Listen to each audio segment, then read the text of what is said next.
nag-vlog si Inday dahil nasakit po si Inday. So ito po ang today's outfit natin dahil magpunta tayo ng dagat. So marami na, hindi ako nakagawa ng vlog yesterday dahil nagsakit po ako. So ngayon, okay na siya pero hindi pa rin masyado. Wala na akong lagnat. Kahapon meron akong lagnat. 39 yung lagnat ko guys kasi parang nagka-UTI ako kasi mahirapan po akong mag-ihi. Ayan, tapos mag-ihi siya, parang masakit po. Tapos ngayon, okay na, uminom ako ng Panadol palagi kasi yun naman lang talaga ang gamot dito. So hindi naman nila alam yung UTI dito. Hindi nila kilala sa mga amo ko. So ayan, gumala kami kahapon sa mall. Mag-karting sana kami pero hindi kami naka-karting kasi maraming tao at saka matagal pa ang namin schedule para sa amin. So baka umaga na kami matapos. So kailangan namin. So ngayon guys, last day namin dito sa Phuket. Ayan. Dito sa last day namin dito sa Phuket. Phuket Island. So dito kami sa Phuket. So ayan yung view. So nakikita niyo na to sa second vlog ko na sa second video ko na na-upload ko. Sana ay mapanood nyo guys at sana supportain nyo din. So hindi ako masyadong magbutas ng mga vlog para may lang siya pang update lang sa aking YouTube channel. So huwag nyo kalimutan subscribe guys. So yan ang outfit natin, punta tayo sa dagat. So later baka makapag video ako. Ayun na nga, ito naglalaba ang kapatid ko guys. Ayan, naglaba siya kasi pinalaba ng amo. Kahapon naglaba kami. Ayan, meron namang dryer. So lang siya, kailangan siya mahanginan konti, mainitan, okay na yan siya. So ito na yung kaganapan namin dito. Kailangan namin malis mga 10 a.m. alis kami. So mag-prepare pa ako ng breakfast. So ito yung kaloob-looban. So yan. So, wala tayong magawa. Hindi ako makapag-upload yung kami guys, nung gumala kami sa downtown dito sa Phuket. Ayan, meron kami pa-electric pa. Nung umalis kami sa downtown, hindi ako masyadong nakapag hindi ko pwede siya i-upload kasi ang ingay, hindi ko siya pwede ma-mute.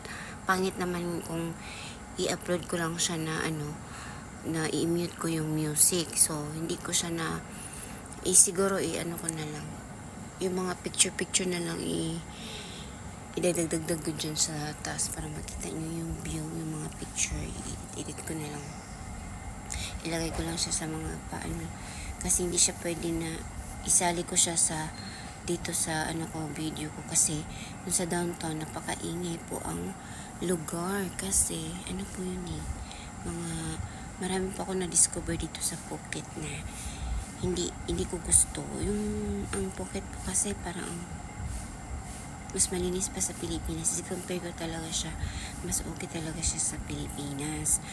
Pero, ang kaibahan lang dito guys, mura lang lahat ng mga bilihin. So, yun at maraming mga tao na gustong tumira dito kasi yung pera mo doon sa labas, kunyari dito, yung 100 baht dito is 10. Ayun na nga, ikwento ko kung anong na tayo, storytelling kasi hindi ako pwede doon pumunta sa labas. Nakita nyo naman yung doon.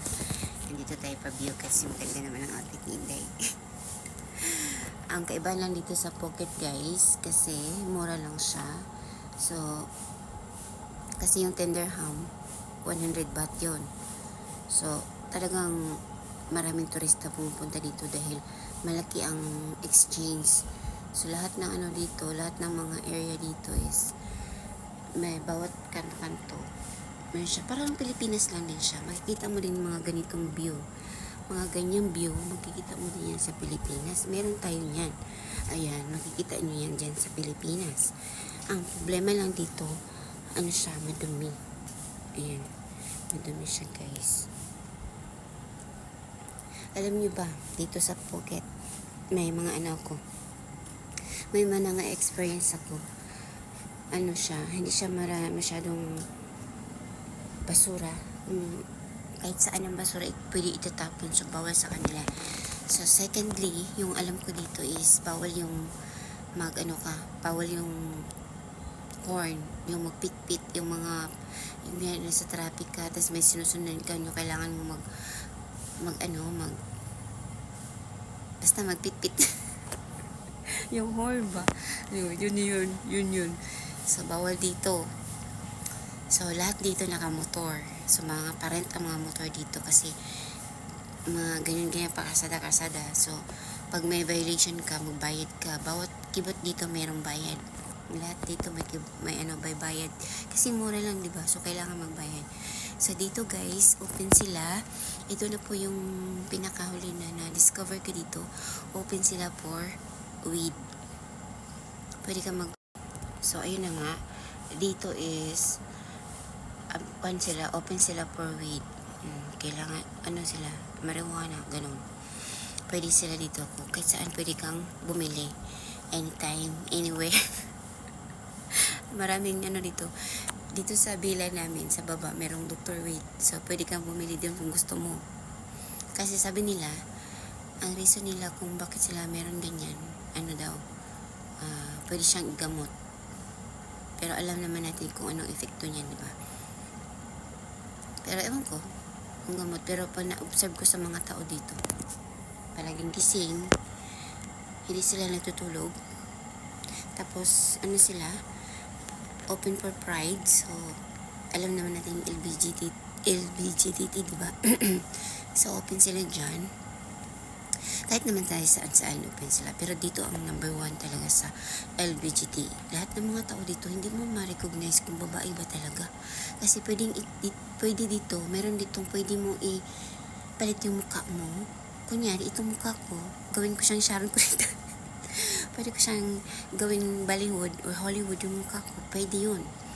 So, tapos pwede ka rin maging lalaki. I-change mo na sa babae yung gender mo.